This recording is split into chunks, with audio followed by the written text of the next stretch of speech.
ఉదయకాల సమయంలో ఓ శ్రేష్టమైన విషయాన్ని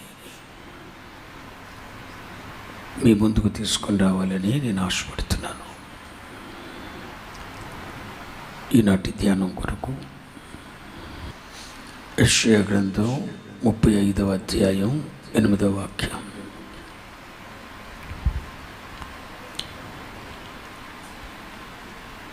అందరం కలిసి చదువుకుందాం. అక్కడ దారిగా ఉన్న రాజమార్గము ఏర్పడును, అది పరిశుద్ధ మార్గం అనబడును. అది అపవిత్రులు పోగూడని మార్గం. అది మార్గమున పోవు వారికి ఏర్పరచబడును. మూఢులైనను దానిలో నడుచుచు త్రోవను తప్పక ఉందురు. అక్కడ సింహముండదు, క్రూర జంతువులు దాన్ని ఎక్కవు. అవి అక్కడ కనబడవు. విమోచింపబడిన వారే అక్కడ నడుచుతారు. యెహోవా విమోచించిన వారు పాటలు పాడుచు తిరిగి సియోనుకు వచ్చెదరు. వారి తలల మీద నిత్యానందముండును. వారు ఆనంద సంతోషములు గలవారే వచ్చెదరు. దుఃఖమును నిట్టూర్పును ఎగిరిపోవును. విమోచింపబడిన వారు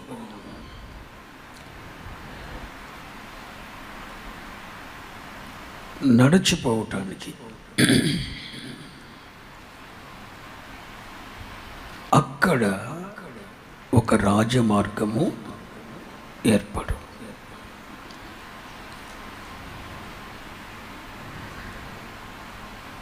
ఇక్కడ చదువుబడిన లేఖన భాగంలో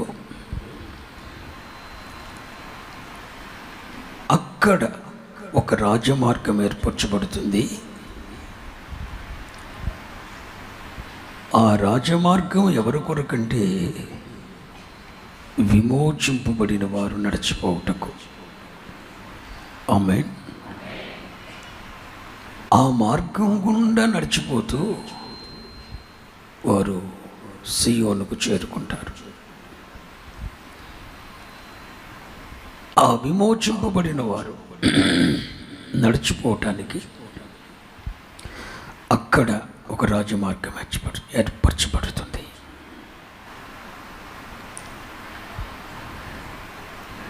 ఎక్కడ? అక్కడ. గడిచిన శుక్రవారం రాత్రి ఇదే యెషయా గ్రంథం 35వ అధ్యాయాన్ని కొన్ని వచనాలు మీకు ధ్యానం చేపించాను. అవి యెహోవా మహిమను తేజస్సును చూచినవి. అవి యెహోవా మహిమను మన దేవుని తేజస్సును చూచును. ఏవవి? గడిచిన శుక్రవారం రాత్రి మీతో చెప్పాను. అదుగో అరణ్యం, అదుగో ఎండిన భూమి, అదుగో అడవి. ఆ అరణ్యం, ఆ ఎండిన భూమి, ఆ అరణ్యం, ఆ ఎండిన భూమి, ఆ అడవి మన దేవుని మహిమను తేజస్సును చూచినవి. మన దేవుని మహిమను తేజస్సును చూచినవి. ఇక అక్కడ ఒక రాజమార్గం ఏర్పరచబడినవి. దేవునికి స్తోత్రం.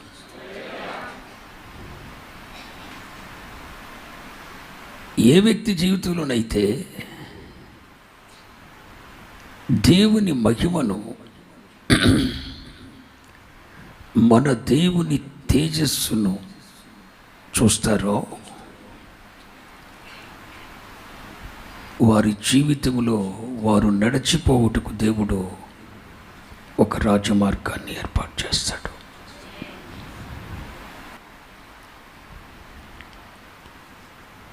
ఈ యెషయా గ్రంథం 35వ అధ్యాయంలో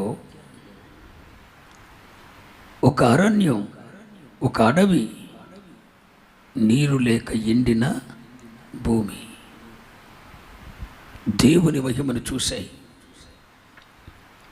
దేవుని తేజస్సును చూశాయి. అంతే, అక్కడ అక్కడ అక్కడ రాజమార్గం ఏర్పరచబడింది. నేను ఒక మాట చెప్పనా, నువ్వెన్ని సంవత్సరాలు ఆరాధనకు వచ్చి వెళ్ళినా, నువ్వెన్ని సంవత్సరాల భక్తి జీవితాన్ని చేసినా, నీ దేవుని మహిమను నువ్వు చూసే వరకు, నీ దేవుని మహిమ తేజస్సు నువ్వు అనుభవించే వరకు ఎలా వచ్చావో అలాగే ఉంటావు. కానీ నీ జీవితంలో ఏ దైవిక మార్పు కనపడదు, నువ్వు చూడలేవు. వస్తావు వెళ్తావు, వస్తావు వెళ్తావు, వస్తావు వెళ్తావు. దేవుని మహిమ నీ జీవితంలో నీవు చూసే వరకు, నీ దేవుని తేజస్సు నీవు చూసే వరకు, నీ దేవుని మహిమ నువ్వు చూసే వరకు నీ దైనందిన జీవితంలో మార్పేమీ రాదండి. అదిగో అడవి, అదిగో అరణ్యం, అదిగో నీళ్లు లేక ఎండిన భూమి.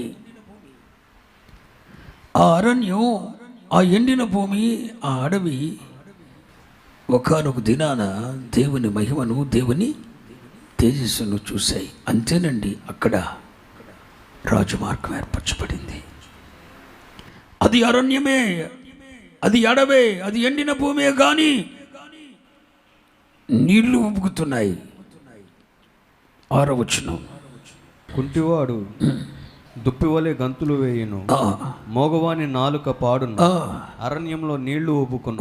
ఎప్పుడైతే ఆ అరణ్యము దేవుని మహిమ చూసిందో, ఎప్పుడైతే ఆ అడవి దేవుని మహిమ చూసిందో, ఎప్పుడైతే ఆ ఎండిన నేల దేవుని మహిమ చూసిందో, ఇక అరణ్యంలో నీళ్లు ఉబ్బుకును, నీళ్లు ఉబ్బుతున్నాయి. అడవిలో కాలువలు పారుతున్నాయి.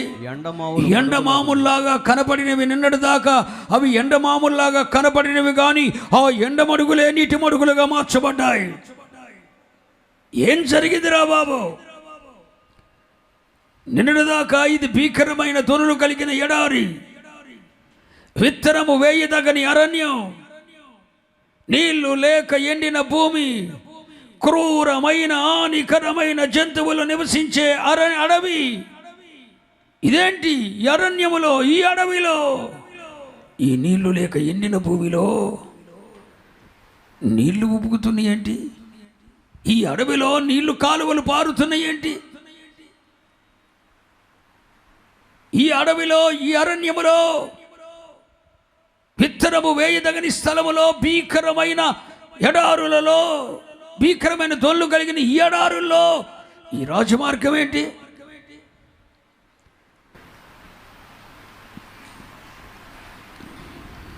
కారణం ఒకటే, అవి యెహోవా మహిమ చూశాయి, మన దేవుని తేజస్సును అనుభవించాయి.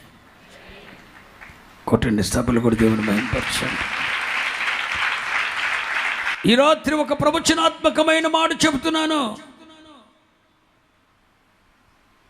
అరణ్యము లాంటి నీ జీవితం, అడవి లాంటి నీ బ్రతుకు, నీళ్లు లేక ఎండిన భూమి లాంటి నీ కుటుంబ వ్యవస్థ, దానిలో ఒక దైవనందిన మార్పు రావాలి అంటే ఒకటే, నీవు దేవుని మహిమ చూడాలి.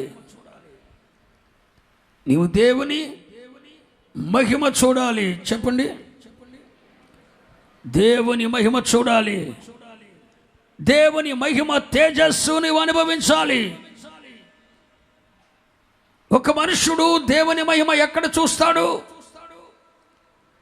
ఒక మనుషుని జీవితంలో దేవుని మహిమ తేజస్సు ఎక్కడ అనుభవిస్తాడు? నువ్వు దేవుని మహిమ చూసినప్పుడే కదా అరణ్యము లాంటి నీ బ్రతుకు ఏదేను వలె మార్చబడేది.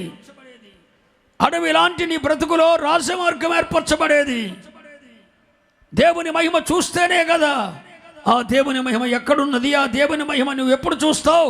ఆ దేవుని మహిమ నువ్వు ఎప్పుడు చూస్తే కానీ నీ జీవితం ఇలా మార్చబడదు. నిన్నటి దాకా అది అరణ్యం, నిన్నటి దాకా అది ఒక అడవి, నిన్నటి దాకా అది నీళ్లు లేక ఎండిన భూమి. కానీ ఇప్పుడు ఆ అరణ్యంలోని నీళ్లు ఉబ్బుకుతున్నాయి. ఆ అడవిలోనే రాజమార్గం ఏర్పడింది.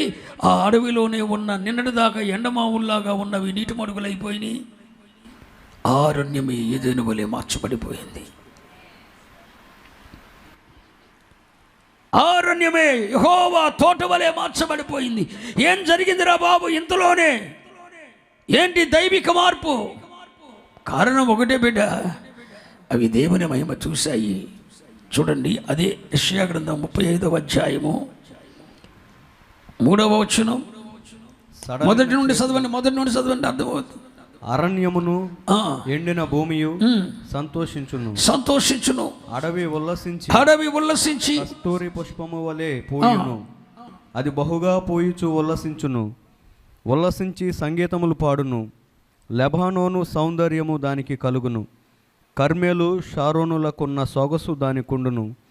అవి యెహోవా మహిమను మన దేవుని తేజస్సును చూచును.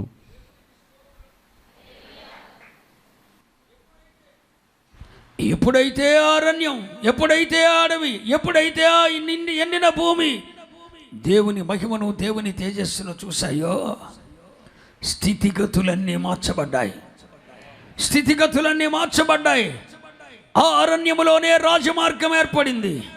నీళ్లు లేక ఎండిన భూమిలోనే నీళ్లు ఉబుకుతున్నాయి. ఆమేనని చెప్పండి. క్రూరమైన జంతువులు నివసించిన ఆ అరణ్య మార్గములోనే సింహము లేదు, క్రూర జంతువులు లేవు. ఏం జరిగాయి బిడ్డ? ఏం జరిగాయి? అవి యెహోవా మహిమను, మన దేవుని తేజస్సును చూసినవి.